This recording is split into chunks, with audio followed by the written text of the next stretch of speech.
Hello नमस्कार दोस्तों, मैं अर्पित यादव आप सभी का मैथ्स विद अर्पित यादव पर स्वागत करता हूं। उम्मीद करता हूं आप सभी अच्छे होंगे। और इसी के साथ आज हम अपनी प्रैक्टिस सेट नंबर 27 पर पहुंच चुके हैं, जिसमें हमने पिछले 26 प्रैक्टिस सेट सफलतापूर्वक कर चुके हैं। और मैं मान के चलता हूं कि आपने वो पिछले 26 प्रैक्टिस सेट कर चुके होंगे सॉल्व। और अगर नहीं किए, आज आप हमारे चैनल पर फर्स्ट टाइम आए हैं तो चैनल को सब्सक्राइब करें, वीडियो को लाइक करें, अपने दोस्तों में भी शेयर करें ताकि वो भी पढ़ सकें। और ये प्रैक्टिस सेट जो आपके चल रहे हैं ये PYQ बेस्ड है, जिसमें हम आज आपका पेपर जो 28 नवंबर 2021 में शिफ्ट नंबर 3 में हुआ था 2021 में, उसको डिस्कस करने वाले हैं। और ये प्रैक्टिस सेट आपके लिए बहुत महत्वपूर्ण होने वाले हैं। जिस दिन आप एग्जाम में बैठेंगे वहाँ से निकल के आएंगे पेपर देके, तो आपको लगेगा कि हाँ ये हमारे लिए कितने बेनिफिशियल थे। क्योंकि क्या होता है प्रैक्टिस सेट में जब हम PYQ क्वेश्चन लगाते हैं, एक तो हमें ये पता लगता है कि एग्जामिनर कैसा सोच रहा है, वो किस टाइप के क्वेश्चन हमसे पूछ रहा है। ठीक है। दूसरी चीज़ क्या है? दूसरी चीज़ ये है कि प्रैक्टिस सेट जब आप लगाएंगे तो आपको अपनी भी तैयारी पता लगेगी कि हमारी तैयारी कितनी है। अभी आपके पास 40 से 45 दिन है, तो अभी क्या है, अभी आपको अगर किसी चैप्टर में दिक्कत आ रही बार बार, आपने 2-3 प्रैक्टिस सेट लगाए, उसके बाद आपको लग रहा है कि इस चैप्टर से हमारे क्वेश्चन नहीं बन रहे हैं, तो आप क्या है वो चैप्टर को आप नोट कीजिए अपनी कॉपी में और उस चैप्टर को रिवाइज करके आएँ। ठीक है, क्योंकि अभी आपके पास पर्याप्त टाइम है तो आप पढ़ सकते हैं एक बार। तीसरी चीज़ क्या है कि प्रैक्टिस सेट क्या है, एक क्या है कि सीखने की प्रोसेस होती है, एक होता है कि एग्जाम में कैसे क्वेश्चन करना होता है। वो दोनों चीज़ें अलग होती हैं, क्योंकि जब हम सीख रहे तो आराम से लेंथी मेथड्स को या सॉल्यूशन बड़े बड़े कर रहे सीख रहे हैं आराम से, कोई दिक्कत नहीं। बट क्या है, एग्जाम में हमारे पास टाइम भी तो कम होता है ना, तो वहाँ हमें क्या हमारे पास शॉर्ट मेथड होने चाहिए ताकि हम आंसर्स पे पहुँच सकें। क्योंकि ऐसा तो नहीं है 10th और 12th के एग्जाम तो देने नहीं है कि हमें पूरा एक पेज भर के आना है। हमारा फोकस ये होना चाहिए, हमारे पास ऑब्जेक्टिव पेपर है तो हमारा फोकस ये होना चाहिए कि हम कम टाइम में कैसे क्वेश्चन कर सकें। तो वो तभी कर पाएंगे जब आपके पास शॉर्ट शॉर्ट तरीके होंगे करने के, जब आपका उस टाइप की आपने प्रैक्टिस कर रखी होगी। तो इसमें आप देखेंगे इस 40 क्वेश्चन में आपको 5 से 7 क्वेश्चन तो ऐसे देखने को मिलेंगे जिसका आप अगर सोल्यूशन करने बैठ जाए तो बहुत टाइम लग जाएगा। बट भैया मैं जब कराऊंगा आपको तो 5 से 6 सेकंड में हो गए होंगे। तो वो चीज़ क्या होगी, दिमाग हमारा तभी वो काम करेगा एग्जाम हॉल में, क्योंकि प्रेशर होता है एक तो पेपर का। तो जब हम यहाँ से प्रैक्टिस करके जाएंगे बार बार उस क्वेश्चनों की, जब हमें दिमाग तो हमें लगेगा कि हाँ इसमें ये वाला कॉन्सेप्ट भी लग सकता है, तो हमें लगेगा हाँ यहाँ डिविजिबिलिटी रूल भी लग सकता है। तो आपको सोच पाएंगे हाँ यहाँ पे यूनिट भी लग सकता है। तो आप देखेंगे यहाँ पे कैसे कर रहे हो क्वेश्चन। तो इसलिए प्रैक्टिस सेट आपके लिए बहुत ज़रूरी है, तो उनको कीजिए। और अगर शुरू के नहीं कीजिए तो अभी वो भी पिछले 26 अभी पड़े हुए वो करके आएँ आप, भले उसको इंटू 2 पे देखे आएँ, 2x करके देखे आएँ, बट देखें ज़रूर उसको। चलिए पहले क्वेश्चन की तरफ बढ़ते हैं आज हम अपने। तो क्या कह रहा है क्वेश्चन, और हाँ इसकी जो PDF है आपकी है वो maths with Arpit Yadav Telegram channel पे मिल जाएगी, जिसका लिंक आपको डिस्क्रिप्शन में पिन किया गया है। तो आप वो PDF भी डाउनलोड करें और ख़ुद भी 1-2 बार एग्ज़ाम में जाने से पहले 2-3 बार एक बार PDF भी फिर से सॉल्व कर लें। तो देखिए पहला क्वेश्चन क्या कह रहा है हमसे, एक धनराशि को 20% वार्षिक चक्रवृद्धि ब्याज दर पर 2 वर्षों के लिए निवेश किया गया। यदि प्राप्त ब्याज 2464 रुपये है तो मूलधन ज्ञात कीजिए। इसके काफ़ी तरीके हैं करने के, बट क्या है हमारे पास हमें ऐसा तरीका देखना है जो सिंपल भी हो और जिससे हमें उलझे भी ना। तो मैंने क्या किया, मैंने अपना जो मूलधन है, प्रिंसिपल जिसे बोलते हैं, वो मैंने 100 मान लिया। ओके, अब हमसे क्या कह रहा है, 20% वार्षिक चक्रवृद्धि ब्याज पर 2 वर्षों में निवेश किया गया। इसका जो ब्याज मिला वो कितना है, 2464 रुपये। तो मैंने क्या किया, मैंने अगर 100 रुपये माना तो पहले वर्ष क्या है 20% की दर से ब्याज मिलेगा, तो 100 का 20% डायरेक्ट 100 का 20% कितना हो गया 20। ओके, फर्स्ट ईयर का हो गया। सेकेंड ईयर जब आई तो क्या हुआ, 100 का 20% तो हमें मिलेगा ही, तो 20 ब्याज मिलेगा दूसरी साल भी। लेकिन क्या होता है चक्रवृद्धि ब्याज में क्या होता है, कंपाउंड इंटरेस्ट में होता है कि हमें ब्याज पे भी ब्याज मिलता है। तो इस 20 पे भी हमें 20% ब्याज मिलेगा, तो 20 का 20% कितना हो गया 4। ये तो निकालना आता होगा आपको, 20 का 20% तो कितना आ गया, 2 जीरो से 2 जीरो खत्म, कितना आ गया 4। ये हमारा 2 साल का इंटरेस्ट हो गया, जो हमें कितना दिया गया 2464 रुपये। हमारा हो कितना गया, तो पहले साल का 20, दूसरे साल का 24, तो हमारा ये टोटल कितना हो गया 44। तो हमें 44 की वैल्यू दी गई, कितनी दी गई है वो 2464। तो मैंने यहाँ से 4 से काटा, 4 एकम 4, 4 एकम 4, 4 छिंग 24, 4 एकम 4, 4 छिंग 24, तो 11 से काटा, 11 पंजे 55 और 11 छिंग 66। तो हमारे पास एक की वैल्यू जो आ गई कितनी आ गई 56। हमसे पूछ रहा है मूलधन ज्ञात कीजिए, इसका मतलब प्रिंसिपल पूछ रहा है। प्रिंसिपल हमने माना कितना था 100, तो अगर एक की वैल्यू 56 है तो 100 की कितनी होगी, तो वो होगी कितनी अभी 5600। तो आपका आंसर क्या है 5600। नेक्स्ट क्वेश्चन देखते हैं। विष्णु ने एक नया प्लॉट खरीदा जिसे तुरंत बाड़ लगाने की जरूरत है, जिससे आयताकार कार्यस्थल की लंबाई और चौड़ाई क्रमशः 2% कम हो जाती है। क्षेत्रफल में कमी ज्ञात कीजिए। इस टाइप के काफ़ी क्वेश्चन हम कर चुके हैं। देखो एक आयत है, रेक्टेंगल है तो रेक्टेंगल शेप में क्या है, इसमें कह रहा है कि बाढ़ लगा रहा है इस मतलब इस साइड, तो ऐसे ये इसका क्षेत्रफल कम हो जाएगा, 2% लगा रहा है, तो क्या है लेंथ और ब्रेथ दोनों में कम हुआ, ठीक है। तो इसमें क्या होता है, इसमें सक्सेसिव लगता है, सक्सेसिव का फॉर्मूला क्या है, वो है हमारा क्या, एक्स प्लस वाई प्लस का एक्स वाई अपॉन 100। और सक्सेसिव क्यों लग रहा है, इसकी एक क्लास पड़ी हुई है, अगर आपने नंबर उस पर जाएंगे परसेंटेज वाले पे प्ले लिस्ट में, तो आप वो देख लें, वरना आपको आता होगा, मैं इतनी उम्मीद करके चलता हूँ। तो क्या है यहाँ पे प्लस माइनस भी हो सकता है, अगर माइनस हुआ, ठीक है। अब हमसे कह रहा है 2% कम हो जाती है, तो लंबाई चौड़ाई दोनों कम हो रही, तो क्या हुई, तो यहाँ एक्स वाई बराबर ही है, तो -2 -2 प्लस का क्या है एक्स वाई अपॉन 100, तो -2 गुणा -2/100, तो हमारा कितना आ गया, तो ये तो हो गया -4, ये प्लस का देखो माइनस और माइनस का गुणा करने प्लस ही हो जाएगा, तो कितना आएगा 4, तो ये कितना आ गया 4/100 इसकी वैल्यू, ठीक है। तो 0.2 अंक बाद आएगा क्योंकि 2 जीरो हैं, तो कितना आएगा 0.4। तो -4 में से अगर मैंने प्लस के 0.4 घटाएंगे तो कितना आ गया, तो हमारा जो आंसर फाइनल बना वो कितना बना, हल्का सा इसको छोटा कर रहा हूँ मैं, तो आंसर हमारा जो बना वो कितना बना, क्योंकि यहाँ से देखो तो आ गया कितना 3.96, और माइनस में तो क्या है इसकी कमी हुई तभी इसलिए माइनस लगा हुआ है, समझ में आ गया। तो ये हमारा आंसर हो गया, कितना आ गया माइनस की 3.96%, ठीक है। नेक्स्ट क्वेश्चन तक बढ़ते हैं। एक घड़ी को 17,496 में बेचने पर एक व्यक्ति को 19% की हानि होती है, घड़ी का क्रय मूल्य ज्ञात कीजिए। ये बात बताइए मुझे, सीपी पूछा गया, सीपी हमने माना 100 है, कितना है 100। एसपी क्या होता है, एसपी होता है कि देखो एसपी होता है क्या, दो चीज़ें नोट कीजिए अगर नहीं आपको पता है। एसपी होता है, एक तो होता है अगर सीपी प्रॉफिट हुआ है तो वो आपका एसपी बन जाता है, सेलिंग प्राइस जैसे बोलते हैं, ठीक है, विक्रय मूल्य।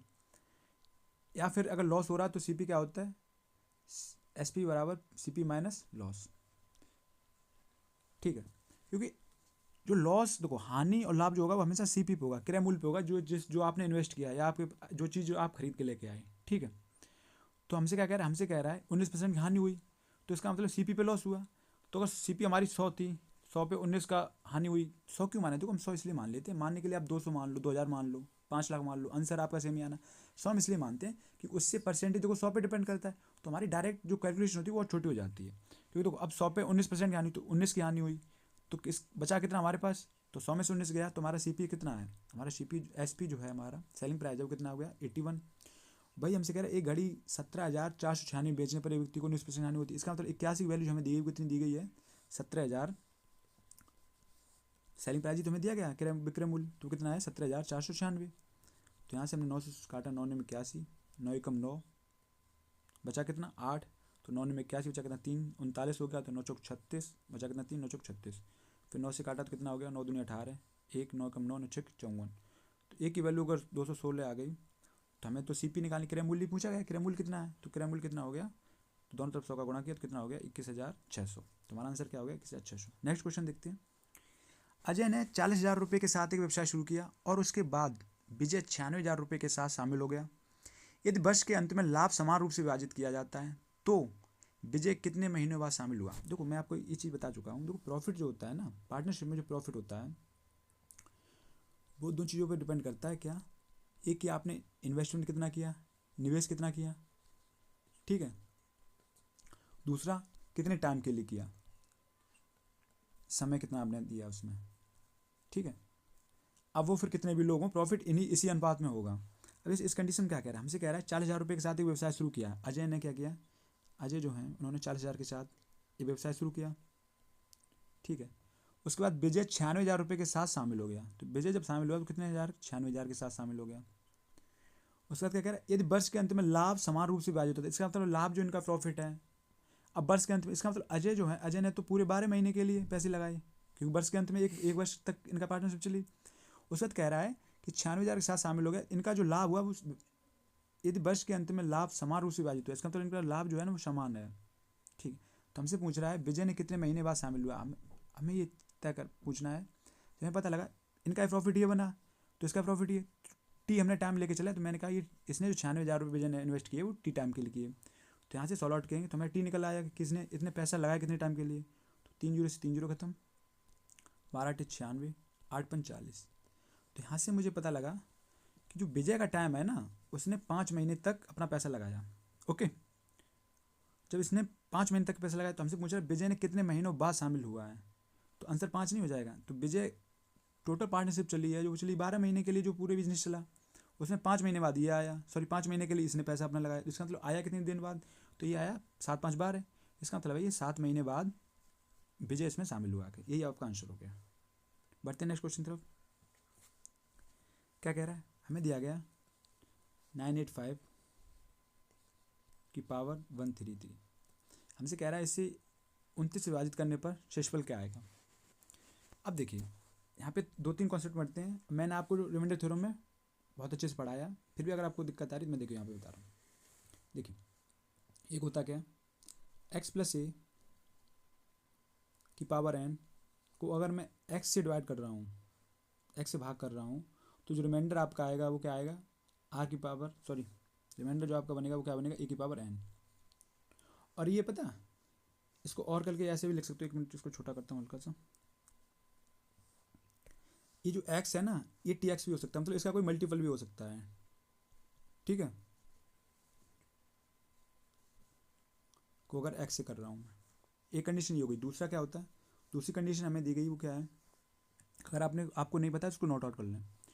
दूसरी कंडीशन ये है कि x माइनस 1 एक्स प्लस 1 की पावर अगर x से भाग कर रहे हैं n से, तो जो हमारा रिमाइंडर बनेगा वो क्या बनेगा, वो हमारा 1 आएगा। ओके, मतलब a की पावर n आएगा, एक की कितनी पावर करो, एक ही बचेगा ना।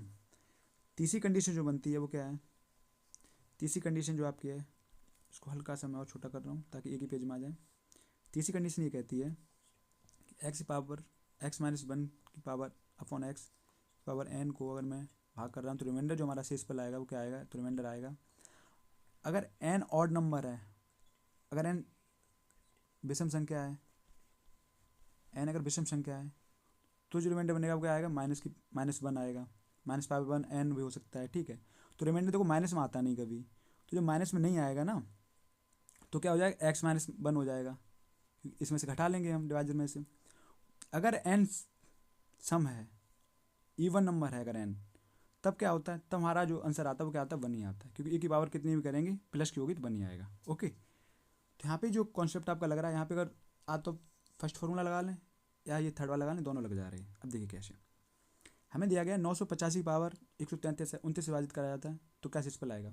तो हमने क्या किया, इसमें भाग दिया, तो 985 को क्या लिख सकते हैं हमें, 29 से कम 29 तियाँ हो गया कितना, 29 तियाँ हो गया कितना 87, बचा कितना 3, तो 8 3 11 115।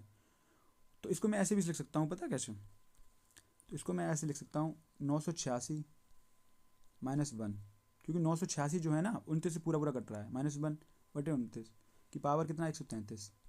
तो यहाँ से हमारा जो हमें पता है ये तो हमारा कट ही जाना है, तो बचेगा क्या, -1 की पावर कितना 133 कि 29, तो हमारा जो रिमाइंडर आया वो क्या आएगा, तो रिमाइंडर हमारा आ गया -1, और माइनस रिमाइंडर होता नहीं तो इसका मतलब क्या है, इस 29 में से मैं घटा लूँगा तो हमारा आ जाएगा 29 माइनस 1, रिमाइंडर हमारा कितना आ गया 28, यही हमारा आंसर हो गया। ओके, आपका इसमें जो फॉर्मूला लगा है वो कौन सा लग गया है, ये मैंने आपको दिखाया। n इस विषम संख्या है तो रिमाइंडर क्या आएगा, -1 आएगा, तो माइनस होगा नहीं तो x में से हम जो इसी से भाग कर रहे हैं वही से घटा लेंगे, ठीक है। नेक्स्ट क्वेश्चन देखते हैं। अभी तो आपको मैं समझाने के लिए इतना टाइम लगेगा, वरना आप क्या है देखते ही समझ गए होंगे। हमसे क्या कह रहा है, यदि कोई व्यक्ति 79 किलोमीटर प्रति घंटे के स्थान पर 83 किलोमीटर प्रति घंटे की गति से गाड़ी चलाता है तो वह 124 किलोमीटर अधिक यात्रा करता है। 83 किलोमीटर प्रति घंटे की गति से यात्रा करने पर उसके द्वारा तय की गई दूरी ज्ञात कीजिए। हमसे कह रहा है पहले जो इसकी स्पीड थी वो कितनी थी 79, उसका जो स्पीड हो गई कितनी, वो हो गई आप उसकी कितनी 83। तो इस कंडीशन में क्या कह रहा है, इस कंडीशन में ये कह रहा है कि अगर स्पीड उसकी 79 से 83 हो गई है तो कह रहा है तो वह 124 किलोमीटर अधिक यात्रा करता है। अब देखिए 124 किलोमीटर अधिक यात्रा करता है, जबकि 1 घंटे में इसने क्या किया 79 इसकी 83 होगी, इसका मतलब इसकी प्रति घंटा स्पीड 4 किलोमीटर प्रति घंटा बढ़ गई, तो इसका मतलब 124 किलोमीटर अधिक यात्रा, इसका मतलब है कि 1 घंटे में 4 बढ़े, दूसरे घंटे में 8 बढ़ेगी, 4 और बढ़ जाएगी तो 8 हो जाएगी, तीसरे घंटे में 12 बढ़ जाएगी, तो इसका मतलब 124 किलोमीटर पढ़ने के इसका मतलब मैं 4 से भाग कर दूँ तो 4 दूनी 4 त्यों 12 4 एकम 4, तो मुझे पता लगा कि इसने जो पूरी यात्रा करी है ना वो 31 घंटे की है, तभी हर घंटे इसकी 4 स्पीड बढ़ती चली गई किलोमीटर, और 124 किलोमीटर इसने अधिक यात्रा कर ली, तो हमें टाइम मिल गया। और स्पीड मिल गई। तो हमसे कह रहा है 83 किलोमीटर प्रति घंटा की गति से यात्रा करने पर उसके द्वारा तय की गई दूरी ज्ञात कीजिए। तो डिस्टेंस होता है क्या, डिस्टेंस होता है दूरी जो होती है वो क्या होता है, स्पीड इनटू टाइम, मतलब चाल गुणा समय। तो हमसे कह रहा है 83 की स्पीड से जा रहा है, अगर 83 स्पीड से जा रहा है तो टाइम इसे कितना लग रहा है, 31 घंटे में ये कितनी दूरी कवर करेगा। तो मैंने डायरेक्ट निकाल लिया। तो देखा क्या, देखिए मुझे 31 का टेबल नहीं पता, लेकिन मैं 30 का तो पता, तो मैं क्या करूँ 30 से मैं कर दूंगा। तो 0 3 तिरका 9 3 8 24, इसको मैं ऐसे भी लिख सकता हूँ 31 को कैसे, 30 + 1, लिखने की जरूरत नहीं, बस दिमाग में रखना चाहिए आपको। ओके, तो देखो क्या आया, तो यहाँ से हमारा आया प्लस के, अब जैसे मैंने 30 का गुणा कर दिया इसमें, अब एक क्या करूँगा 83 में, तो कितना हो गया 83। तो जो हमने ऐड किया तो 3 8 8 16 17, हाँसी लगी 1 5, तो हमारा आंसर कितना आ गया 25 73, ये आपका आंसर हो गया। ठीक है, नेक्स्ट क्वेश्चन क्या कह रहा है, 68,500 रुपये की राशि साधारण ब्याज पर 5% की दर से निवेश की जाती है। यदि 28 वर्ष बाद राशि निकाल ली जाती है तो कुल राशि का 3/4 हिस्सा शेयर बाजार में निवेश कर दिया जाता है, तो शेष राशि याद कीजिए। अब देखिए हमें दिया गया प्रिंसिपल, दिया कितना गया, मूलधन जो दिया गया कितना है 68,500। अब ध्यान से देखना, एक ही लाइन में क्वेश्चन होगा। दूसरा हमसे क्या कह रहा है, दूसरा हमसे कह रहा है 5% की दर से इस पर 28 वर्ष में ब्याज मिल रहा है। उसके बाद क्या कर रहा है, राशि फिर निकाल ली, देखो 68,500 लगाई इसने, उसके बाद 28 वर्ष के लिए इसने 5% पे लगाई, तो इसका ब्याज कितना मिला, 28 पंजे कितना होता है 140, तो 140% इसका इंटरेस्ट हो गया। ओके, अब क्या हुआ, अब हमसे कह रहा है तो टोटल अमाउंट कितनी बनी, देखो एक तो क्या है खुद में ये 100% होती है, 140% इसका इंटरेस्ट हो गया, तो ये अमाउंट अब जो बन गई वो कितनी बन गई 240%। ओके, तो 240/100। अब यहाँ से क्या हुआ, हमसे कह रहा है 3/4 हिस्सा शेयर बाजार में इसने निवेश कर दिया। ओके, तो शेष राशि याद कीजिए, अगर इसने 3/4 शेयर बाजार में निवेश किया है तो इसका तो बचा कितना इसके, तो इसका बचा कितना 1/4। अरे भाई 4 भाग थे जिसमें 3 इसने निवेश कर दिया, तो एक ही तो बचा ना। ओके, तो हमसे पूछ रहा है आप रुपये कितना, तो यही जो आपका फाइनल अमाउंट आ गया, ये आपका अमाउंट बन गया। तो यहाँ से इसको सॉल्व आउट कर लेंगे। दूसरा क्या है पता क्या, मुझे यहाँ देखते ही बात पता लगी, वो क्या लगी, मुझे पता लगा 24 को मैंने देखा तो मुझे पता लगा इसमें 3 का ड्यूअल टू लग सकता है। तो 3 से संख्या कौन कौन सी कट रही है, क्योंकि 3 का गुणा हो रहा है इसमें। तो देखो 3 से ये तो नहीं कट रही, 4 2 6 7 ये भी नहीं कट रही, 4 3 7 1 8 ये भी नहीं कट रही। तो आपका आंसर क्या हो गया 411, मतलब 41,100। तो आपको ये सॉल्व करने की जरूरत नहीं है। ठीक है, आपका आंसर निकल आया। अब देखो यहाँ पे आपको 2 डाउट आ रहे हैं, मैं आपको क्लियर कर दूँ। तो डाउट आपको क्या आ रहा है, एक तो आपको ये आया होगा कि ये 240% कैसे करें। देखो ऐसे है, पता कैसे, जैसे 200 रुपये हैं, मैंने आपसे कहा 200 रुपये को 5% हिसाब से 10 वर्षों का हमने पूछा आपसे, तो आपको बताया 5% हिसाब से 10 वर्षों में 50% उससे इंटरेस्ट मिल जाएगा। तो आपने क्या किया, तो मैं आपका रुपये कितना बनेगा, तो आपने क्या किया 200 पे 50% निकाला, तो 200 पे 50% निकालेंगे तो कितना आ जाएगा, 2 जीरो से 2 जीरो खत्म, 50 दूनी 100, तो आपको ब्याज मिलेगा 100। तो 100 मिलेगा, टोटल अमाउंट कितना हुआ 200 प्लस के 100, 300 हो गए। ठीक है, वहीं पे हम क्या करते हैं, हमें पता है 200 रुपये हमारा पहले था, 50% ब्याज मिला, इसका मतलब है और 100 रुपये तो ये खुद में संख्या होती है, 50% ब्याज मिला तो कितना हो गया 150%। तो %/0, तो मैंने 2 जीरो से 2 जीरो खत्म, कितने गया, तो 15 दूनी 30, तो कितना आ गया 300। तो ये भी देखो 300 आ गया। तो एक तरफ क्या है आप इंटरेस्ट निकाल के जोड़ रहे हैं, एक तरफ क्या है कि आपने उस चीज़ को 100% है तो उसको 100 से हमने डायरेक्ट बढ़ा लिया, समझ गए। तो ये चीज़ तो आप क्लियर होनी चाहिए।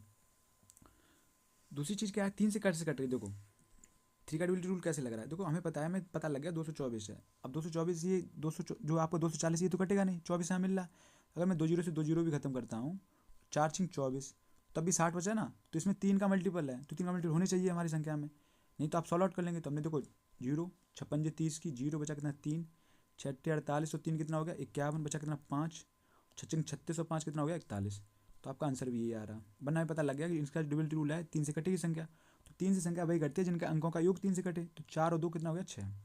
तो भैया कि इतना आपको करने की जरूरत ही नहीं थी, आपको आंसर है ही आ गया था। नेक्स्ट क्वेश्चन, भाई आपको ये पता नहीं होगा तो आप पेपर में करते बैठ रहेंगे कि गुणा करेंगे कहीं, अभी तो चलो थोड़ा तब भी सरल था, टफ पड़ जाएगा तो और भी दिक्कत आएंगी। अब इसमें कहीं 159 का गुणा और हो रहा होता फिर कैसे करते आप, तो ये चीज़ें आप लेके चलें।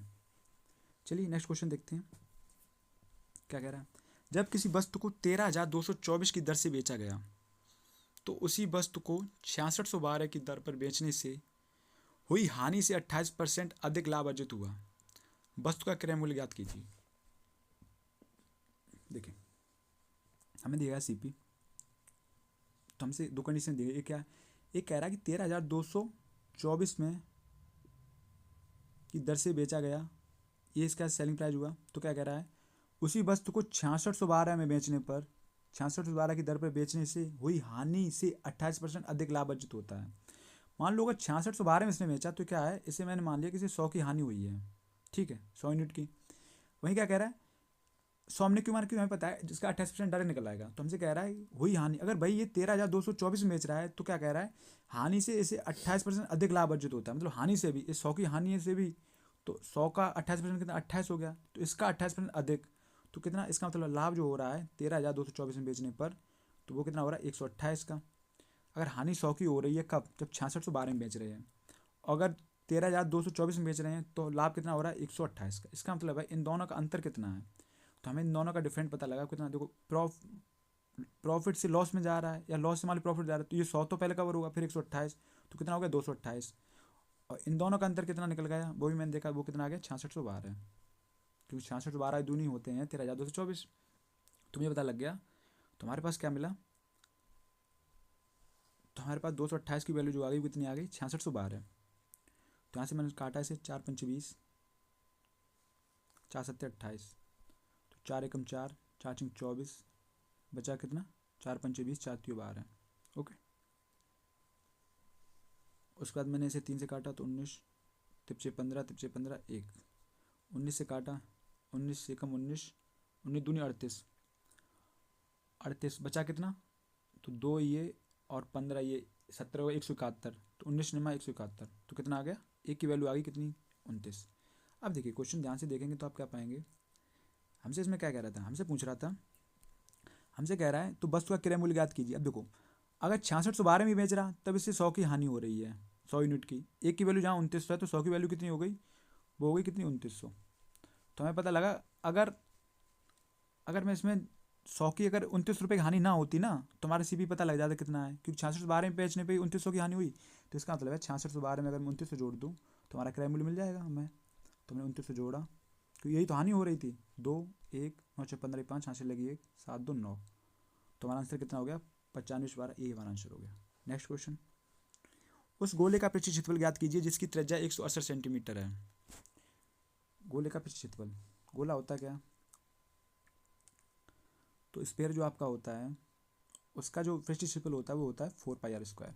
ओके, और इसका जो वॉल्यूम होता है, एक तो सरफेस एरिया हो गया, उसका जिसका वॉल्यूम होता है वो कितना होता है, वो होता है 4/3 πr²। नोट काउंट कर लें आप, πr², 4/3 πr²।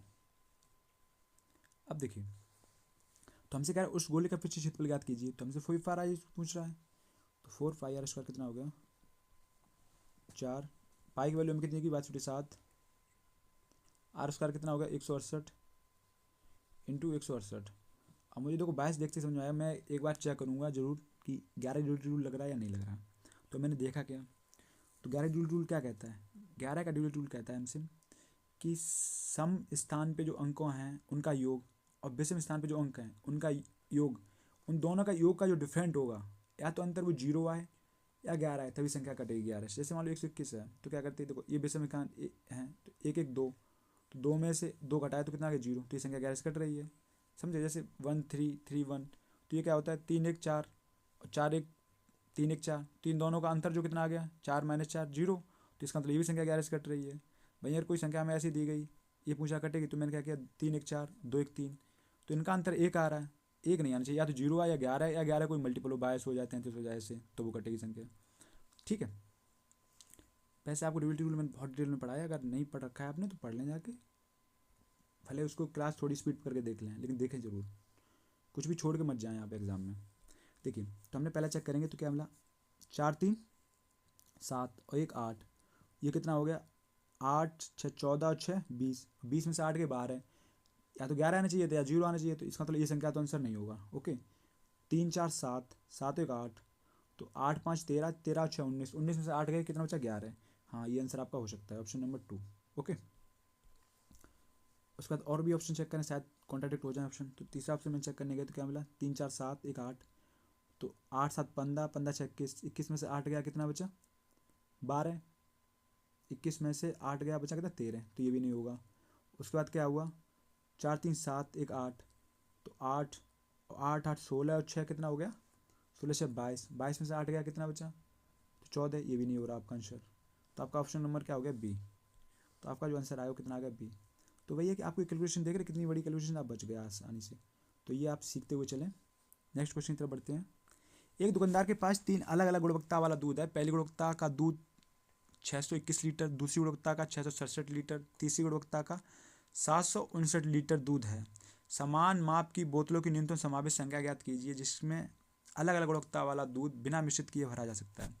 क्वेश्चन हमसे कह रहा है कि इसके पास 3 गुणवत्ता वाला दूध है, एक 621 लीटर है, एक है 667 लीटर, तीसरा है कितना, 759 लीटर। तो हमसे ये कह रहा है कि आप इसे इस प्रकार भरें कि इसमें ये मिक्स ना करना पड़े और पूरा पूरा भर भी जाए। तो वो क्या होता है, हमें पहले इसमें चेक करनी चाहिए, ऐसी माप चेक करनी चाहिए सबसे बड़ी जो इनको एक साथ भर दे। तो वो क्या होता है, वो आपका होता है HCF, महत्वपूर्ण सामर्थ्य निकालते। तो हमने इसका HCF निकाला। HCF कैसे निकालते, वो बड़ी बड़ी संख्या है। अब मुझे नहीं पता 2 से काटने बैठे, मुझे पता 2 से नहीं कटी, 3 से कटी, तो क्या करते हैं, HCF निकालने के लिए आप HCF वो संख्या होगी, इन दोनों का डिफरेंट लेंगे, या तो कुछ संख्या होगी या उसका कोई फैक्टर होगा। तो मैं देखो 7 में से गया 6, 6 में से 2 गया 4, 46। अब या तो 46 होगी या इसका कोई फैक्टर होगा। अब मैंने देखा कि 46 तो नहीं है, पता क्यों, क्योंकि देखो 46 अगर होती तो उसका तो 2 ये वाला अंक कटता होता, क्योंकि इसमें 2 का एक है, 23 गुना 46 है, तो इसका 2 का भी कटनी चाहिए संख्या 2, तो ये तो नहीं कट रही, तो ये तो 46 तो नहीं है, बल्कि ये तीनों में से एक भी नहीं कट रही है, तो इसका 23 हो सकता है। हो क्या सकता है, 23 है ही। तो मैंने देखा क्या, तो 23 से काटा मैंने, 23 दूनी 46, बचा कितना 4, उधर 4, 46 4 50 होता है, 12 12 4 16 161, तो 161 होता है, 23 सत्ते होता है 161।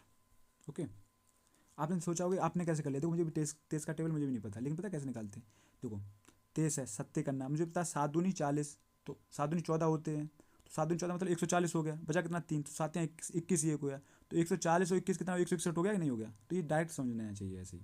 ऐसे ही देखिए 23 दूनी 46, ठीक है, 23 दूनी 46, तो यहाँ कितना बचा 4, उधर बचा 16, ये तो 20 और 7 कितना हो गया, 207 हो गया। तो 207 को अगर मैं किससे काटूंगा, तो 9 तियाँ 27, तो 9 दूनी 18 हो गया, तो ये 9 से कट रहा है, 23 29 नम्मा, ठीक है। उसके बाद 23 से काटा, 23 तियाँ 69, बचा कितना 6, 23 तियाँ 69। तो अब हमारे पास जो आंसर आ गया, सबसे बड़ी माप का जो 23 लीटर का जो हमारे पास था माप, उसमें 27 बार में मैंने ये पूरा भर दिया दूध, 29 बार में ये पूरा भर दिया 29 बोतलों में, और 33 बोतलों में मैंने ये पूरा हो गया। तो हमसे पूछ रहा बोतलों की संख्या ज्ञात कीजिए, तो ये बोतलों की संख्या अगर ऐड कर देंगे तो हमारा आंसर आ जाएगा। तो 27 और 33 कितना हो गया, 60, और 20 80, और 9 89, तो हमारा आंसर कितना हो गया 89। ओके, नेक्स्ट क्वेश्चन देखते हैं यहाँ से। एक ट्रेन एक्स से वाई तक 176 किलोमीटर प्रति घंटा की चाल से चलती है और 300 मिनट देरी से पहुँचती है। ये जो 187 किलोमीटर प्रति घंटा की चाल से चलती है और 300 मिनट जल्दी पहुँचती है, तो एक्स और वाई के बीच की दूरी ज्ञात कीजिए। तो हमें स्पीड दी गई, क्या कह रहा है, अगर 176 स्पीड से जा रहा है तो क्या कह रहा है 300 मिनट देरी से हो रहा है इसे। वहीं अगर 187 किलोमीटर प्रति घंटा की स्पीड से जाएगा तो क्या हो रहा है, तो 300 मिनट जल्दी पहुंच जा रहा है। ओके, अब मुझे यहाँ पे पता, अब देखो ये होता है प्रैक्टिस, पता कैसे, 176 को देखते 187 देखते मुझे एक बात पता लगी, पता क्या, 11 कम 11 11 66, 176 भी 11 से कट रहा है और 187 भी 11 से कट रहा है। इसका मतलब जो आंसर आएगा ना, हमसे पूछ रहा है, हमसे दूरी पूछ रहा है, और दूरी कैसे नहीं, डिस्टेंस इक्वल टू जो होता है वो क्या होता है, स्पीड इनटू टाइम। मुझे पता है इसमें 11 का मल्टीपल जरूर होगा। अगर मैं 11 के बार मल्टीपल चेक कर लूँ ना, अगर 11 से संख्या कौन सी कट रही है, अगर ऑप्शन एक ही होगा ना तो वही आंसर होगा हमारा। देखा क्या मैंने, 8 2 10 और 9 2 11, तो 11 में से 10 गया, एक आ रहा है, ये तो आंसर नहीं होगा। 9 2 11 और 9 2 11, तो आपका आंसर ही हो सकता है, ठीक है। नेक्स्ट क्या, 6 2 8 और 9 2 11, 11 में से 8 गया 3, ये भी नहीं होगा। 7 2 9 और 9 2 11, तो 11 में से 9 गया 2, ये भी नहीं हो रहा। तो हमें पता लग गया, इतनी हमें कुछ भी करने की जरूरत नहीं है, ये हमारा कॉमन सेंस से हमारा आंसर निकल आया। तो हमारा आंसर क्या हो गया, बी। समझ गए। तो ये चीज़ होती है। अब ये दिमाग में तुम्हारे टच कब करेगी, ये दिमाग में टच ऐसे करेगी जब आप इस टाइप के काफ़ी क्वेश्चन कर चुके होंगे। ये प्रैक्टिस सेट में क्यों लगा रहा हूँ मैं, जो काफ़ी क्वेश्चन रिपीट भी हो रहे हैं, मैं आपको, क्योंकि मैं आपको ना पता, मैं क्वेश्चन अगर आप देखेंगे शुरू के 20 प्रैक्टिस सेट देखेंगे जिसमें मैंने आपको बिल्कुल भी कुछ जानना नहीं बताया इधर उधर का, मैंने आपको कॉन्सेप्ट सिखाया कि ये एक्चुअली में ऐसा क्यों हो रहा है, डिटेल में बताया। अब मैं आपको सिखा रहा हूँ अगर पेपर में क्वेश्चन आ रहे तो कैसे करना है, ताकि एक बार टाइम वेस्ट ना हो, वहाँ पर आप कर सकें एकदम से। तो वो चीज़ है। अब देखिए होता क्या है, अगर टाइम के स्पीड का ये रेशियो है तो टाइम का क्या हो जाएगा, टाइम का इसका उल्टा हो जाएगा, तो कितना हो गया 187 176 हो जाएगा। तो मैंने पता लगाया कि अगर टाइम पहले जो 187 लग रहा है तो 176 हो रहा है, तो इसका मतलब है 11 यूनिट कम हो रहा है, और 11 यूनिट की वजह से क्या हो रहा है कि जहाँ 300 मिनट देरी से हो रहा था वहाँ आप 300 मिनट ही जल्दी पहुँच जा रहा है। इसका मतलब 11 का जो डिफरेंट है इनके कितने के बराबर है, माइनस 300 प्लस के 300 तक आ रहा है, तो कितना हो गया 600। तो 11 का डिफरेंट हमारे पास कितना आ गया 600। तो हमसे क्या पूछ रहा है, हमसे पूछ रहा है दूरी ज्ञात कीजिए। तो हमारे पास स्पीड है, टाइम है, तो डिस्टेंस निकाल लेंगे। तो distance is equal to speed, अगर मैंने पहले वाली लेके चल रहा हूँ तो 176 इंटू, अब देखिए 11 के वैल्यू कितनी दी गई 600 मिनट, तो 187 कितनी होगी, तो इसे में काट के देखें तो 11 कम 11 से 70, तो इसका मतलब में 17 गुणा करना पड़ेगा। तो कितना हो गया आपका, तो अगर दोनों तरफ 17 गुणा करेंगे तो हमारे पास आंसर कितना आ गया 600 इंटू 17। अब ये तो मिनट में दिया गया, हमें घंटे में चाहिए, तो हमने 60 से भाग कर दिया इसे, तो 0 0 खत्म 10। तो हमारा कितना आ गया, अगर मैं 17 गुणा इसमें करूँगा 17 छक्के 102, बचा कितना 10, 17 सत्ते कितना हो गया 17 सत्ते 119, और 10 कितना हो गया 129, तो कितना आ गया 9, बचा कितना 12, 17 कम 17 और 12 कितना हो गया 29, तो 29 92, 10 का ये 0, ये आपका आंसर हो गया। अभी आपको ये करने की जरूरत क्या थी, जब आपको पता है आप देखते ये आंसर आपको मिल गया था, ठीक है। अभी मैं आपको डिटेल इसलिए बता रहा हूँ ताकि आप कर सकें, बाकी आगे वाले 5-6 प्रतिशत बाद मैं आपको ये भी बताना बंद कर दूंगा। नेक्स्ट क्वेश्चन, 10 आंकड़ों का औसत जो है कितना है 60.5 है। इसमें पिछले 3 आंकड़ों का औसत 58 है, अगले 4 आंकड़ों का औसत 68 है, 8वां आंकड़ा 9वें आंकड़े से 15 कम है और 10वें आंकड़े से 9 कम है। तो 8वां आंकड़ा ज्ञात कीजिए, निकालिए। और ये वीडियो जो आपको मिली रिकॉर्ड फॉर्म में मिल रही है, तो आप क्या करेंगे, पहले आप वीडियो रोका करें, क्वेश्चन पढ़ें, खुद सॉल्व करें, जब ना हो उसके बाद देखें आंसर। चलिए देखते हैं। तो 10 का अगर औसत हमें दिया गया, कितना दिया गया 60.5, तो इसका मतलब योग कितना हो गया, तो योग हो गया इसका 10 का गुणा करना होगा, तो कितना हो गया 605 गुणा 10। ओके भाई, हमें 3 का औसत दिया गया कितना 58, तो 58 गुणा 3 कितना हो गया 3 8 24 की 4, बचा कितना 2 3 6 15 2 17। भाई हमें अगले 4 आंकड़ों का औसत कितना दिया गया 68, तो इसका योग कितना हो जाएगा 68 गुणा 4, तो कितना हो गया 4 8 32 की 2, बचा कितना 3 4 5 24 और 3 27। ओके, तो यहाँ से हमें पता लगा हमारे पास जो 7 है इनका 7 का कितना आ गया, तो 4 और 2 6, 7 7 14 की 4 हाथ से लगी 1, तो 2 और 2 4, तो 446। ओके, अगर 605 टोटल था, इनका 10 का योग कितना था 605, 446 कितना आ गया 7 का आ गया, तो बचा कितना 15 में से 6 गया 9, 9 में से 4 गया 5, 5 में 4 गया 159। तो मुझे पता लगा इन तीनों का योग जो बचा है बाद वालों का कितना 159 बचा है। हमसे क्या कह रहा है, हमसे क्वेश्चन में कह रहा है 8वां आंकड़ा 9वां और 10वां। तो हमसे कह रहा है 8वां आंकड़ा जो है वो 9वें आंकड़े से 15 कम है। अगर मैं 9वें को x मानता हूँ तो 8वां कितना हो गया, तो 8वां का हो गया x माइनस 15। ओके, क्योंकि 15 कम है। भाई 10वां आंकड़ा जो है और 8वां आंकड़ा है, 9 में से तो 15 कम है और 10 में से 9 कम है, तो 10 में से 9 कम है, इसका मतलब जो है जो 10वां है वो कितना है 6, x माइनस 6। क्योंकि अगर 15 ये 9 और कम है, माइनस में 9 और जाना है ना, तो इतना हो गया। इन तीनों का योग हमें दिया कितना, इन तीनों का योग हमें दिया गया वो कितना दिया 159। तो हमने इन्हें ऐड किया तो क्या आ गया 1x 2x 3x और माइनस की 15 और माइनस की 6 कितना हो गया माइनस की 21, और जो हमें कितना दिया गया है 159 के बराबर। तो यहाँ से हमने देखा क्या 3x इज इक्वल टू कितना हो गया 180, 3 से काटा कितना आ गया 60, तो हमारा x इज इक्वल टू कितना आ गया 60। अगर हमारा x 60 आ गया तो हमसे पूछ क्या रहा है, हमसे पूछ रहा है 8वां आंकड़ा ज्ञात कीजिए। तो 8वां है क्या, हमारे पास 8वां है क्या x माइनस 15। तो x अगर 60 है तो x माइनस 15 कितना हो गया, तो 60 माइनस 15 हो गया कितना 45, तो हमारा आंसर कितना हो गया 45। नेक्स्ट क्वेश्चन, पाइप ए टंकी को 160 मिनट में भरता है, पाइप बी उसी टंकी को 192 घंटे में भर सकता है और पाइप सी उसी टंकी को 240 घंटे में भर सकता है। ये तीनों पाइप पहले 32 घंटे के लिए एक साथ खोले जाते हैं, फिर पाइप बी को बंद कर दिया जाता है। तो टंकी का शेष भाग पाइप ए और सी द्वारा कितने घंटे में भरा जा सकता है। अब देखिए हमें दिया गया ए 160 घंटे में भरता है, ओके, बी दिया गया हमें कितना 192 घंटे में भरता है, सी दिया गया हमें कितने में 240 घंटे में भरता है। इसका एलसीएम कैसे लेते हैं, देखो एलसीएम होता है क्या इनका फैक्टर। 160 पहुँचने के लिए मैं क्या करना है 16 गुणा 2 गुणा 5, तो 16 दाएँ 160 हो गया। अब देखो 192 में क्या होता है 16 एकम 16 और 16 एकम 16 3 16 दिन 32, तो 12 और बचा, तो 12 के देखो 2 तो हमारे पास है, 6 और चाहिए, तो 6 का मतलब क्या है 2 गुणा 3 चाहिए मुझे। ओके, उसके बाद देखो 16 240 पर पहुँचने के लिए क्या 16 कम 16 बचा कितना 8, तो 16×5 = 80, तो मुझे 15 का जरूरत पड़ेगी। देखो 15 के मुझे 5 भी है 3 भी है, तो मुझे कुछ भी जरूरत नहीं है कुछ भी ऐड करने की। ओके, अब देखिए यहाँ से एफिशिएंसी कैसे निकालते, देखो कार्य क्षमता की निकालेंगे कैसे। 16 ढाई 160 हो गया, बचा कितना 3 दूनी 6, तो इसका हो गया 6। भाई इसी प्रकार क्या हो गया 92 होता है कितना 16×12 तो 16 और 12, तो 2 दूनी 4 तो 12, बचा कितना 5। ओके, उसका 240 कितना होता है 240 होता है 16×15, तो 16×15 कितना हो गया 5×15 बता कितना 4, तो ये 4 आ गया। अब देखो टोटल वर्क कैसे निकालते, टोटल वर्क इन दोनों में किसी का गुणा करेंगे इनमें तो टोटल वर्क ही आ जाए, तो जो आपको आसान लगे वो कर लें। तो हमने किया 160×6 कितना 16×6 = 96 कितना हो गया 960, तो हमारा टोटल वर्क जो आएगा कितना आया 960। अब हमसे क्या कह रहा है, हमसे कह रहा है तीनों पाइप अगर 32 घंटे के लिए खोले जाते हैं, तो पाइप ए 6 पानी डाल रहा है मान लो, बी कितना 5 और सी कितना 4, तो इसका मतलब है 32 घंटे में कितना पानी डाल लेंगे अगर भरा जाए तो क्या हुआ। तो हमने देखा क्या 6 5 11 4 15, तो 15×32 कितना हो गया 15 दूनी 30 की 0 हंसी लगी 3, 15 तो 45 और 3 48, तो मुझे पता लगा 480। और टोटल इसकी जो क्षमता है वो कितनी है 960, उसमें 480 भर दिया गया, तो इसका मतलब बचा कितना 480 बचा घटाने पर। वो कह रहा है ए और सी द्वारा कितने घंटों में भरा जाएगा, तो ए कितना ए भर रहा है 6 और बी कितना सॉरी सी कितना 4, तो 6 4 10, और 10 के हिसाब से जा रहे तो 1 घंटे में 10 डाल रहे हैं तो कितना लगेगा टाइम, तो लगेगा टाइम कितने 48, ये आपका आंसर हो गया। नेक्स्ट क्वेश्चन, मेज का विक्रय मूल्य 30% की छूट के बाद 26,600 रुपये है, यदि क्रय मूल्य अंकित मूल्य का 70% है तो क्रय मूल्य ज्ञात कीजिए। अब देखिए क्रय मूल्य दिया गया अंकित मूल्य का 70% है, अगर मैंने मार्क प्राइस मान लिया यहाँ 100, ठीक है। अच्छा मार्क प्राइस क्यों माना, क्यों मुझे पता है कि इसका ही अंकित मूल्य दिया गया 70%, तो इसका सीपी है जो, तो सीपी क्या है, सीपी कह रहा है क्रय मूल्य जो है मार्क प्राइस का 70% है, तो उसका 100 का 70% डायरेक्ट 70 हो जाएगा।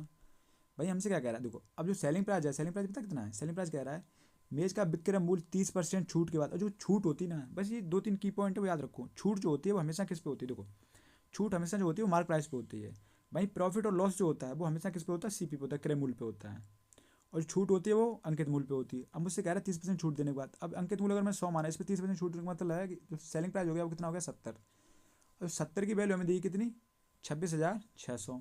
हमसे पूछ क्या रहा है, हमसे पूछ रहा है क्रय मूल्य ज्ञात कीजिए, जो हमारा क्रय मूल्य है वो भी तो 70 ही है, तो 70 की वैल्यू तो आपका आंसर कितना हो गया, वही हो गया कितना 26,600, ये आपका आंसर हो गया। नेक्स्ट क्वेश्चन देखिए, तो इसमें मैं स्क्वायर रूट निकालने को बोला गया, इसमें थोड़ा मिस्टेक है, क्या है यहाँ पे डिवाइड बाई है ओके, और यहाँ पे क्या है ये स्क्वायर इस पर लगा हुआ है ओके। अब देखिए पहली बात तो आपको स्क्वायर रूट जो है ना वो कम से कम 40-50 तक तो आपको याद होनी चाहिए, 40 तक तो याद होनी चाहिए कम से कम। अब देखो 1296 जो होता है वो किसका होता है 3.6, मतलब 36 का होता है, तो 2 अंक बाद लगा तो 1 अंक बाद आ जाएगा। 324 आपको पता है 18 का होता है, लेकिन 10 2 अंक बाद लगा इसका मतलब 1 अंक बाद आएगा ओके। अब जैसे आपको 29-16 आपको नहीं पता तो निकालने मैं आपको बता चुका, फिर से बता रहा हूँ। तो 29-16 जैसे निकाला तो क्या करेंगे, हमें लास्ट के 2 अंक देखेंगे, तो क्या है 16, तो लास्ट का डिजिट जो है वो कितना है 16 है, 6 है। 6 किसके स्क्वायर में आता है, देखो 6 आता है, एक तो 4 के स्क्वायर में आता है, एक 6 के स्क्वायर में आता है, तो 4 का स्क्वायर करेंगे तो 16 और 6 का स्क्वायर करेंगे 36। उसके बाद हमें जब अंतिम 2 अंक देख लिए उसके बाद हमें स्टार्टिंग का देखना है, तो जैसे 29 है तो 29 आप ऐसा स्क्वायर ढूंढिए जो इसके करीब हो और इससे कम हो 29 से। तो मुझे पता लगा 5 का स्क्वायर अगर करूँगा तो कितना होगा 25, ठीक है। तो हमने दोनों तरफ लिख लिया। अब देखो अब आपके पास 2 ऑप्शन है, या तो 54 होगा या 56 होगा। अब इसको चूज कैसे करें, तो वो करने के लिए क्या है कि 5 का स्क्वायर 25 हमने लिखा है, तो 5 की अगली संख्या क्या है 6 होती है, 6 का स्क्वायर 36। अब ये संख्या अगर 36 के करीब होगी तो आपका आंसर ये हो जाएगा, अगर 25 के करीब होगी तो आपका आंसर ये हो जाएगा। तो मैंने चेक किया तो मैंने देखा क्या 29 है 36 करीब है या 25 करीब है, तो 25 और 5 4 29, तो इसका मतलब है जो इसका आंसर जो है वो कितना है 54, 54 मतलब इसके 25 के करीब है। 29 में 25 में 5 जोड़ेंगे, सॉरी 4 जोड़ेंगे तो 29 हो जाएगा, लेकिन 36 तक पहुँचने के लिए तो इसमें 7 जोड़ना पड़ेगा ना, तो इसका आंसर कितना हो गया 5.4, ठीक है। तो अब देखिए उसके बाद क्या है 324 का तो पता भाग में कितना आ गया 18 प्लस 1296 क्या होता है 1296 आप देख चुके हैं 36 का है तो 3.6 अपॉन में तो सेम ही है, कितना है 1.8, तो 1.8 इंटू 1296 कितना हो गया 3.6 अपॉन में 1.8। तो हमने देखा तो 18 कितना हो गया 54, 18 दूनी 36, तो 3 गुणा 2 कितना हो गया 6 प्लस के 18 दूनी 36, 18 दूनी 36 की 10 से 10 में तोड़ ही जाना है, तो ये कितना हो गया 2 दूनी 4, तो 6 और 4 कितना हो गया 10, ये आपका आंसर हो गया। नेक्स्ट क्वेश्चन, हमने देखा गुरुत्व श्रेणी का योग याद कीजिए। देखो इस टाइप की मैं सीरीज आपको ट्रिक बता चुका हूँ, क्योंकि 7/6 है और ये सीरीज बन रही है, तो इसका मतलब आंसर जो आएगा वो क्या आएगा 7/6। 6 में से 1 कम कर देंगे तो कितना आ जाएगा, जो बाहर आएगा 7/5 आएगा, अंदर जो भी आए तो 7/5 का एक ही ऑप्शन है। ठीक है, सभी पावर n है। अब देखिए कैसे करते हैं, तो देखिए फटाफट देखिए जल्दी। जीपी का जो फॉर्मूला है योग क्या है, वो क्या है, एस एन बराबर होता है ए 1 - r⁻n अपॉन 1 - r। और ये कब होता है, ये जब होता है आर जो हो 1 से छोटा हो। ओके, अब देखिए यहाँ आर 1 से छोटा है, ए होता है प्रथम पद कितना दिया गया 7/6। वहीं आर क्या होता है, आर होता है सारानुपात, मतलब second term upon first term, तो कितना आ जाएगा, देखो 7 से 4 कट जाएगा, 6×36 वो कितना आ जाएगा 1/36। दूसरा पद 7/36 अपॉन फर्स्ट टर्म 7/6, तो 4 संख्या हो गई तो 7/36, उसके बाद 6/7 हो जाएगा, तो 6 से 7 से 7 खत्म, 6 कम 6 तो 1/6 आ जाएगा। तो आर यहाँ से हमारा कितना आ गया 1/6। मैं आपको बारीक चीज़ बता चलता हूँ ताकि मैं नहीं चाहता हूँ कि किसी प्रकार कन्फ्यूजन हो।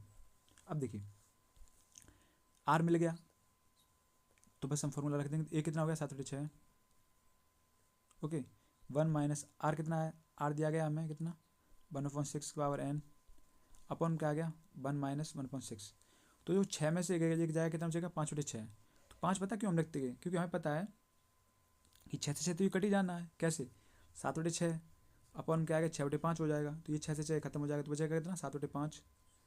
7/5 बचा, तो हमारे पास कितना बचा, इसको यहाँ लिखता हूँ 7/5, और ये पूरा हो जाएगा अंदर का क्या आएगा 1 - 1/6 तो ये हमारा आंसर हो गया। तो ऑप्शन नंबर आपको क्या डी है, जहाँ आप पहले भी देख चुके हैं। नेक्स्ट क्वेश्चन, जे एक कार्य को 78 दिनों में पूरा कर सकता है, के उसी कार्य को 81 दिनों में पूरा कर सकता है। यदि वे एक साथ कार्य करते हैं तो पूरे कार्य को पूरा करने में कितने दिनों की आवश्यकता होगी। देखिए जे कर रहा है कितने दिनों में 78 डेज, वहीं क्या है के कितने दिनों में कर रहा है 81 दिनों में। हमसे कह रहा है यदि वे एक साथ कार्य करते हैं तो पूरे कार्य को करने में कितने दिनों की आवश्यकता होगी। मैंने यहाँ से एलसीएम लिया तो 3 से काटा, 3 दूनी 6, 3 6 18 तो कितना हो गया 26, और 27 यहाँ होता है कितना 81। तो इसकी कार्य क्षमता कितनी आ गई 27 आ गई, और इसकी कितनी आ गई, इसकी आ गई 26। अब देखिए टोटल वर्क हमारा जो बनेगा वो कितना बनेगा, तो 81 × 26 अपॉन कितना आ गया, दोनों इस मिलकर काम कर रहे हैं तो कितना 20 40 और 53। अब देखिए हमारा आंसर कैसे चेक करना मुझे देखना, जब मुझे पता है कैलकुलेशन थोड़ी टफ बनेगी तो मैंने क्या किया, मैंने ऑप्शन का सारा लिया। पता कैसे, पहला ऑप्शन हमें दिया गया, देखो उसको मैं थोड़ा लिख लूँ अच्छे से, वो दिया कितना 37 सही 39/53। वहीं दूसरा ऑप्शन हमें दिया कितना 35 सही 39/53। ओके, ऐसे ही तीसरा ऑप्शन हमें जो दिया गया वो क्या दीजिएगा, इसी से आप समझ चुके होंगे। देखो अब देखिए मुझे पता है कि जो हमारा अंक बनेगा, देखो मैं एक बार पता फास्टली मैं चेक करूँगा कि इनका जो यूनिट है वो तो नहीं सेम हो रहा है। देखो अगर मैं 3 का गुणा करेंगे जैसे इसमें कर रहा हूँ मैं, तो यूनिट का 3 में गुणा 7 में करेंगे तो 7 या 21 और 9 जोड़ा तो अंत में 0 आ रहा है। अब देखिए हमारा इसमें क्या आ रहा है, हमारा जो आ रहा है 6 कम 6 तो 6 आ रहा है, हमें चेक करना है कि 6 आना चाहिए, तो 0 आ रहा है, तो ये ऑप्शन नहीं होगा क्योंकि हम काट तो रहे नहीं, ये तो सेम बने ही रहेगा ना। अब जैसे इसमें क्या है 5 × 15 तो 5 और 9 5 14, 5 × 15 5 आएगा और 9 5 14 तो 4 आएगा, इसका मतलब ये दूसरा भी ऑप्शन नहीं होगा। अब ये तीसरा ऑप्शन मैंने चेक किया तो पता क्या किया, मैंने 3 का गुणा 9 में किया तो 9 3 27, 27 और 9 कितना होता है 27 और 9 36, इसका मतलब 6, तो ये आंसर आपका हो सकता है। चौथा ऑप्शन मैंने चेक किया तो क्या किया 3 3 9 और 9 9 18, इसका मतलब 8 है, तो 8 नहीं हो सकता क्योंकि हमारा जो यूनिट आ रहा है वो कितना आ रहा है 6 आ रहा है, क्योंकि मैं 6 का गुणा जब किया गया ना तो 6 ही आएगा। तो हमारा आंसर देखिए आप कैसे पहुंच चुके, वरना आपको कैलकुलेशन करने में तो कितना टाइम लगेगा आपको, तो समझ गए। तो यहाँ से हमने देखा क्या, तो हमारा आंसर बना क्या option number C. Next question देखते हैं क्या कह रहा है, हमसे कह रहा है ए बी सी के बीच 16:17:18 के अनुपात में व्यतीत की गई है। यदि सी अपने हिस्से से 1800 रुपये बी को देता है तो ए बी सी के बीच अनुपात जो है 17:19:18 हो जाता है, तो वितरित की गई राशि याद कीजिए। देखिए स्टार्ट में दिया कितना, वो दिया कितना 16:17:18, ये तीनों का योग कितना हो गया, तो 17 × 51, तो मुझे पता लगा कि 51। अब हमसे पूछ रहा है वितरित की राशि याद कीजिए। अब देखना यहाँ से मुझे पता 51 देखते मुझे समझ में आया कि इसमें ना 3 का मल्टीपल है, 3 × 17 है, तो एक बार मैं अगर 3 का मल्टीपल चेक कर लूँ तो शायद हम अपने आंसर तक पहुँच जाएं, अगर ऑप्शन एक ही हुआ तो मैं देख क्या 9 3 9 6 15 15 3 15 3 18, 18 और 5 कितना हो गया 23, तो ये आंसर नहीं हो सकता है। 9 4 13, 13 और 3 कितना हो गया 16, 16 5 21, ये आपका आंसर हो सकता है। 9 3 15, 15 3 18, 18 और 5 कितना हो गया 18 और 5 23, ये भी नहीं आंसर होगा। ओके सॉरी 9 3 12, 12 3 15, 15 5 20, तो ये भी आंसर नहीं होगा। उसके बाद 9 5 14, 14 3 17, 17 और 5 कितना होगा 22, ये भी आंसर नहीं होगा। तो आपका ऑप्शन क्या है, एक ही आंसर है। अब भैया आपको बिल्कुल भी कुछ समझ नहीं आता तो आप डायरेक्ट ऐसे भी कॉमन सेंस से कर सकते थे। अब वो आप तभी कर पाएंगे जब आप इस टाइप के क्वेश्चन लगा चुके होंगे, आपको पता होगा कहाँ कहाँ लग सकता है ये चीज़, समझ गए। डिविलिटी रूल डायरेक्ट डिविलिटी नहीं करना होता है, वरना बाकी और क्वेश्चन लगता है। अब देखिए क्या है, अच्छा ऐसा हो क्यों रहा है, पता है क्यों हो रहा है, आपके दिमाग में आएगा ऐसा क्यों हो रहा है, तो मैं आपको बता रहा हूँ डिटेल में। ये आप ऐसे मान के चले जैसे मैंने 60 रुपये है, इसको छोड़ो सवाल को, मैं आपको ऐसे समझा रहा हूँ। मेरे पास 60 रुपये थे, मैंने क्या किया, मैंने 1:3:8 में बांट दिए। तो होता क्या है, मैंने अब मुझे पता है कि 1:3:8 में बांटे तो 8 4 3 और 1 कितना हो गया 4, 4 और 8 कितना हो गया 8 4 12। तो मुझे पता लगा कि 12। अब मुझे पता लगा 12 तो होगा, इसका कोई मल्टीपल होगा 60, तो मुझे पता लगा 12 में अगर मैंने देखा तो 5 गुणा है, तो 12 पंच 60। तो इसका मतलब ये संख्या जो ओरिजिनल संख्या पता कितनी है, 5 एकम 5, 5 3 15 और 5 8 40। ओरिजिनल संख्या ये थी। इसको रेशियो बनाने के लिए क्या करते हैं, हम गुणा कर देते हैं, काट देते हैं इसके एचसीएफ से। तो 5 एकम 5, 5 3 15, 5 8 40। तो मुझे पता लगा ये 12 जो है ना, इसमें अगर 3 आ रहा है, 3 का मल्टीपल है, इसका मतलब संख्या में भी आया। देखो 60 है, 60 में भी 3 का मल्टीपल आ रहा है ना, क्योंकि इसी संख्या से गुणा होता है। वैसे ही क्या मुझे पता है क्या बना रहा है, तो मुझे पता लगा इसका जो 51 है, इसका कोई मल्टीपल ही तो होगा वो संख्या जो हो गई। तो उसमें 3 का गुणा इसमें हो रहा है तो उसमें भी होगा, समझ गए। क्योंकि हमसे जो पूछा गया व्यक्तिगत राशि याद कीजिए, टोटल राशि पूछ रहा है, तो राशि जो होगी 51 कोई मल्टीपल ही तो होगी। जैसे यहाँ पे जो आया था 12 था, तो 12 कोई मल्टीपल ही तो है, पूरी राशि कोई है, उसका कोई मल्टीपल है। तो मुझे पता लगा तो ये 60 हो रहा है। समझ गए आप ये कैसे हो रहा है। अब देखिए आपको डिटेल में करना है तो क्या कहता है, तो देखिए कहीं तो यहाँ पे लगेगा आपका क्रॉस प्रोडक्ट मेथड। क्या कहता है, यदि सी अपने हिस्से को 1800 रुपये बी को देता है और ए बी सी के बीच अनुपात जो है 17:19:18 में हो जाता है। अब देखिए तो यहाँ पे क्या है, सी है बी को देता है, तो इसका मतलब जो खेल जो हो रहा है वो सी बी में हो रहा है, तो हम सी बी को देखेंगे। तो बी और सी तो कितना है, पहले तो है कितना 17:18, होता कितना बाद में हो जाता है 19:18। यहाँ बी और सी को देखेंगे। ओके तो इससे हम क्या करेंगे, क्रॉस प्रोडक्ट मेथड लगा देंगे। तो वो क्या होता है, हमसे क्या कह रहा है, सी अगर अपने हिस्से से 1800 बी को देता है, इसका मतलब सी है, सी के तो 1800 हो रहे माइनस, और बी का कितना हो रहा है प्लस के कितने 1800। तो आपने रेशियो में पढ़ रखा होगा, तो मैंने गुणा किया तो 18 गुणा 17 तो कितना आ गया, तो 18 7 हो गया 126, 6 बचा कितना 12। तो 18 कम 18 और 12 कितना हो गया 30, तो ये आ गया कितना 306। वहीं क्या 18 गुणा 19 कितना होता है, तो 18 निम्मा होता है 162, बचा कितना 16। तो 18 कम 18 और 16 कितना हो गया, 18 कम 18 और 16 हो गया 34, तो ये कितना हो गया 342। तो इन दोनों का डिफरेंट कितना हो गया, इन दोनों का डिफरेंट जो आया 342 में से अगर 6 गया तो कितना हो गया 36।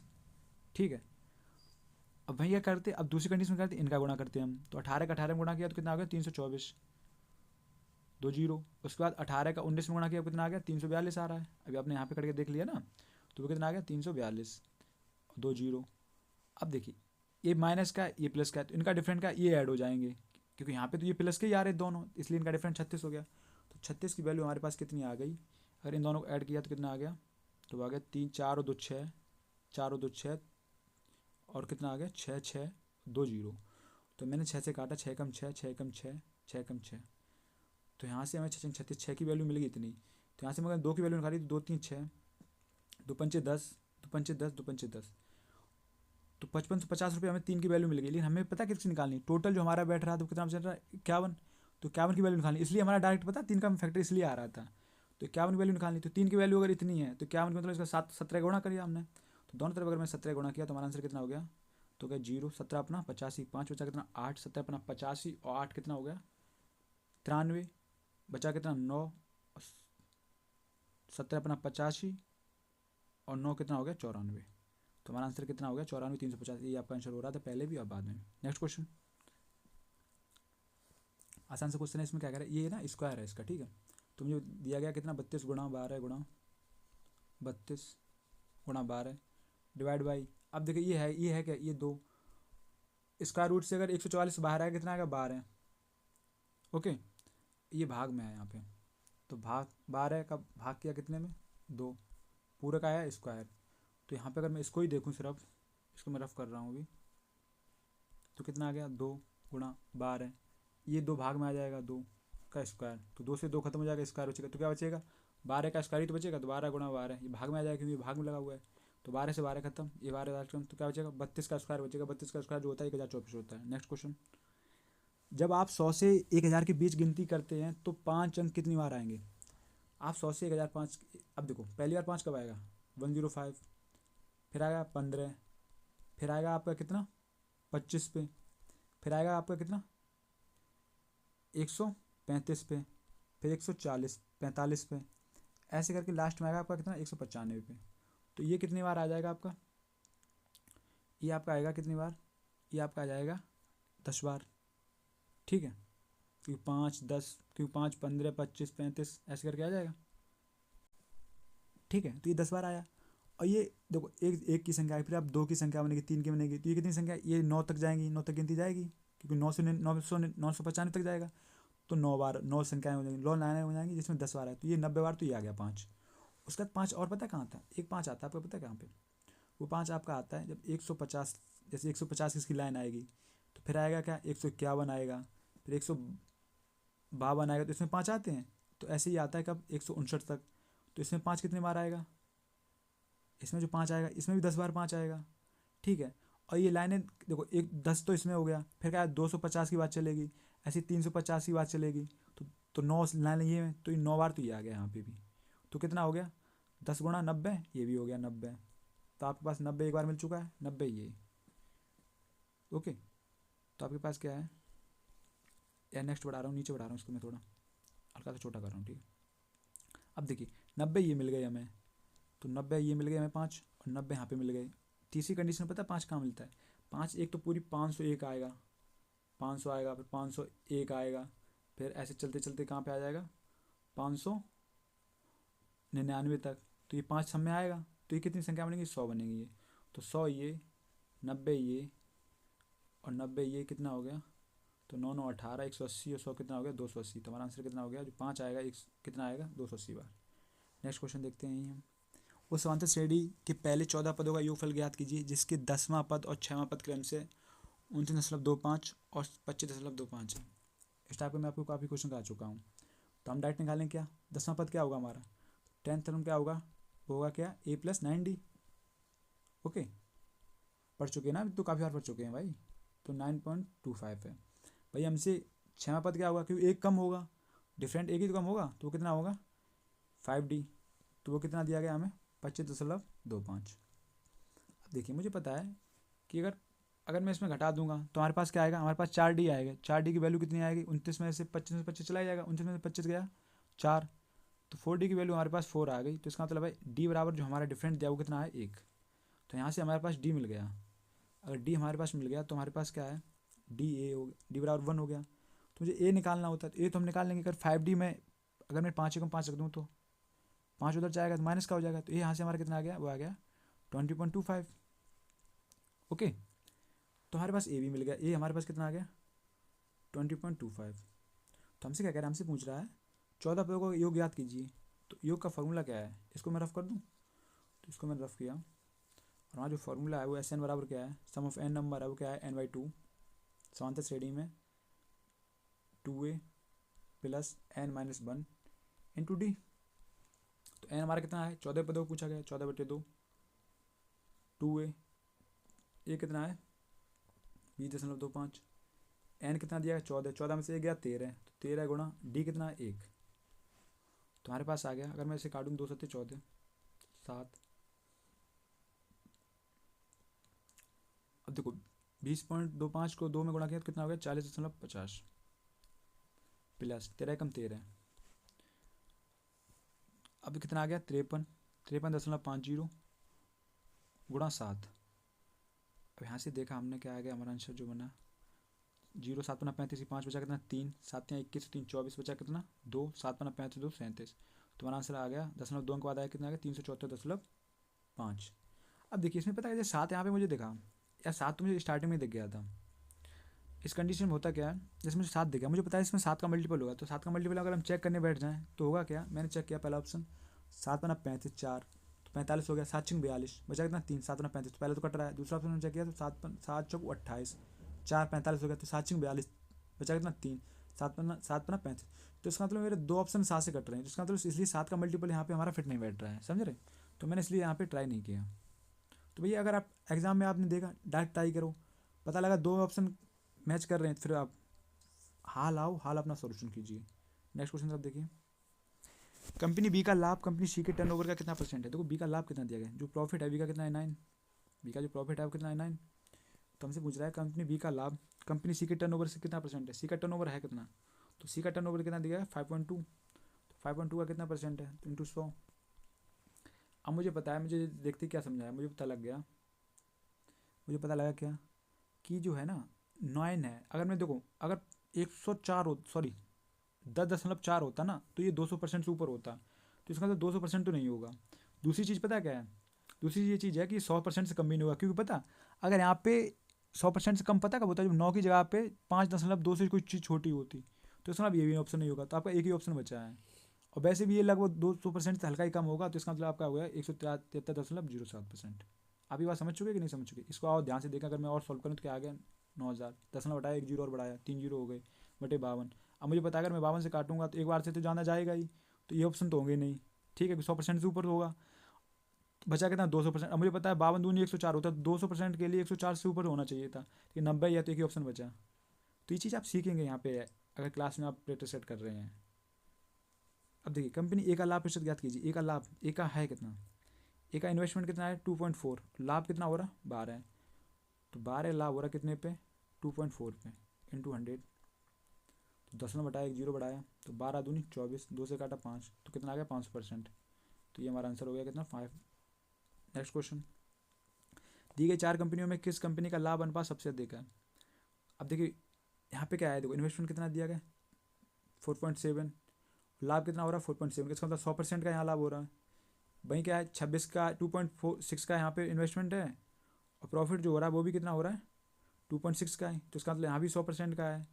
Okay second question, company B में कितना है 4.5 का इन्वेस्टमेंट है, 9 का लाभ हो रहा है, इसका मतलब 200% का हो रहा है। लेकिन कंपनी ए में क्या है 2.4 का इन्वेस्टमेंट करके 12 का लाभ हो रहा है, इसका मतलब 500% हो रहा है, तो सबसे ज़्यादा लाभ कहाँ हुआ कंपनी ए में हुआ। नेक्स्ट क्वेश्चन क्या कह रहा है, राज्य आर और यू के स्नातकों की संख्या में अंतर क्या है। तो आर में है कितने स्नातक, आर में कितना है 47, ठीक है लाख में दिए गए। वहीं क्या है यू में कितने हैं, तो यू में कितने देखिए 35, तो 35 तो 47 में तक 35 मैंने माइनस किया कितना बचा 12, तो ये आपका आंसर हो गया, आसान से क्वेश्चन है। नेक्स्ट क्वेश्चन क्या कह रहा है, राज्य टी और राज्य पी से स्नातकों की संख्या का अनुपात कीजिए। तो राज्य टी, टी कितना दिया गया 45, ओके दूसरा क्या है पी, तो पी कितना है 25, इनका अनुपात पूछा गया है, तो 5 से काटा 5 में 45, 55 25, 9:5, पहला ऑप्शन। नेक्स्ट क्वेश्चन, हमें देखिए सीरीज हमसे पूछ रहा प्रश्न चिन्ह के स्थान पे क्या आएगा, देखो एम, एम 13 पे होता है, ओ 15 पे, 15 और 2 17 है, अगर मैं 17 दो ऐड कर दूँ 17 2 होता है 19, 19 पे क्या आता है एस, और 19 2 21, इसका मतलब सही है ये, तो एक तो एस वाला ऑप्शन होगा, तो एस वाले दो ही ऑप्शन है, तो ये दो आर वाले खत्म हो गए। 13 और 5 18 है, 18 और 5 कितने हो गया 23, इसका मतलब 5 ऐड हो रहा, तो 23 और 5 कितना हो गया 28, तो एस 28 होगा, और 28 में 5 जोड़ेंगे 33, इसका मतलब ये सही है, तो एस 28 आपका आंसर हो गया। नेक्स्ट क्वेश्चन, 3 किलोमीटर चलने के बाद एक लड़का बाईं ओर मुड़ता है, 3 किलोमीटर चला लड़का और अपनी बाईं ओर मुड़ा, ठीक है 6 किलोमीटर चलता है, फिर 6 किलोमीटर चलता है, फिर बाईं ओर मुड़ता है, तो बाएं इसके फिर 13 किलोमीटर चलता है, बाएं मुड़ने के बाद 13 किलोमीटर चलता है। अब क्या कह रहा है, ये तो अंत में दक्षिण दिशा की ओर में खड़ा है, इधर दक्षिण है, तो हमसे कह रहा है वह पहले 3 किलोमीटर की दिशा में चला, तो पहले इधर चला, अगर ये दक्षिण है तो इसका विपरीत क्या होगा, दक्षिण विपरीत क्या होता है उत्तर, तो क्या हो गया आपका नॉर्थ हो गया आंसर। नेक्स्ट क्वेश्चन, यहाँ पे डिवाइड बाई है, ओके, तो हमसे कह रहा है सॉल्व कीजिए, तो 5 प्लस का अर्थ क्या दिया गया, प्लस का अर्थ दिया गया हमें गुणा 6, गुणा का अर्थ क्या दिया गया माइनस, तो माइनस के 10, भाग का अर्थ क्या दिया गया, भाग का अर्थ दिया गया प्लस, प्लस के 42, और माइनस का अर्थ क्या दिया, माइनस का अर्थ दिया गया भाग, तो भाग के 2, तो हमने सॉल्व आउट किया, तो 5 छक्का 30, माइनस का 10, 2 से काटा कितना हो गया 21, तो प्लस का कितना आ गया 21, तो 10 गए तो 20, 20 से प्लस 21 कितना हो गया 41।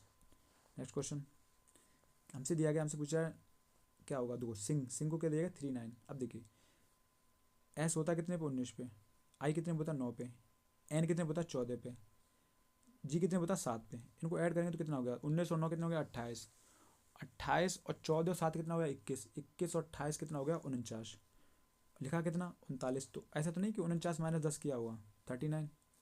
चलो इसको करके देखते हैं। तो डी ओ एन डी होता है 4 पे, ओ होता है 15 पे, एन होता है 14 पे, ई होता है 5 पे। तो ये कितना हो गया 14 5 19, 4 और 15 19 और 14 5 19, 19 दूनी 38। तो 38 में से अगर मैं 10 घटाऊंगा तो कितना हो जाएगा 28, 28 ऑप्शन है। हाँ तो ये आपका आंसर हो रहा है, ये पैटर्न है आपका। नेक्स्ट क्वेश्चन हमसे कह रहा है आज शनिवार है, 93 दिन पहले क्या था।